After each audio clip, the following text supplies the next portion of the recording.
The Paradise movie నుంచి release చేసే ప్రతి అప్డేట్ వచ్చేసి ప్లానెడ్ గా రిలీజ్ చేస్తున్నారు.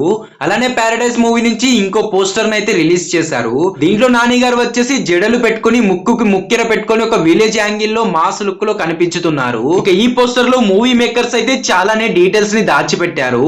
ఆ డీటెయిల్స్ ఏందో చూద్దాం రండి. దీంట్లో పర్టికులర్ గా హీరో క్యారెక్టర్ పేరు జడల్ అని ఫిక్స్ చేశారు. అంటే ఇక్కడ జడలను కూడా క్లారిటీగా చూపించారు. అండ్ వెనకాల అయితే రకరకాల వెపన్స్ అనేది సెట్ చేశారు. ఈ మూవీలో వైలెన్స్ ఏ లెవెల్లో ఉంటుందని ఇవి రీప్రజెంట్ చేస్తున్నాయి అన్నమాట. అండ్ ఇక్కడ చూడండి, వెనకాల ఒక డ్రాయింగ్ అయితే వేసి ఉంటుంది. దీన్ని చూసి చాలా మంది వచ్చేసి చిరంజీవి అని అనుకుంటున్నారు. యాక్చువల్ గా అక్కడ ఉంది చిరంజీవి కాదు, అక్కడ ఉంది మోహన్ బాబు గారు. ఎలా చెప్తున్నా బ్రో అంటే, ఈ మూవీ ప్రీ ప్రొడక్షన్ వర్క్ చేస్తున్నప్పుడు తన డ్రాయింగ్ అనేది లీక్ అయిందన్నమాట.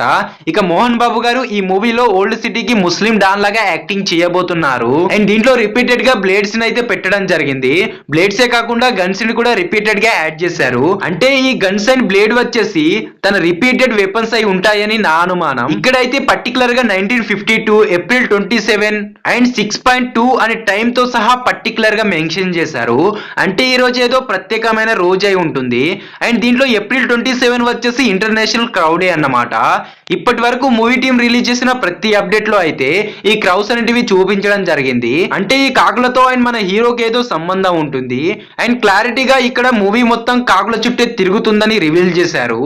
అండ్ ఈ సైడ్ లో చూడండి, మన నాని గారు వేసుకున్న టాటూ ఇక్కడ చూపించారన్నమాట. అండ్ శ్రీకాంత్ ఓదెల గారు వచ్చేసి తన మార్క్ అయితే ఇవ్వడం మర్చిపోలేదు. ఇక్కడ క్లారిటీగా చూడండి, ముక్కుకి 2 ముక్కు పుడకలు అండ్ జడలు అండ్ క్లియర్ కట్ గా తిలకాన్ని కూడా పెట్టారు. దీన్ని చూసాక నాకైతే మాస్ విలేజ్ మ్యాన్ లాగా కనిపించాడు. ఇక నాకు తెలిసినంత వరకు డీటెయిల్స్ అయితే మీ ముందు పెట్టేశాను. ఇవి కాకుండా ఇంకేమైనా తెలిస్తే కామెంట్ చేయండి. నెక్స్ట్ వీడియోలో మళ్ళీ కలుద్దాం.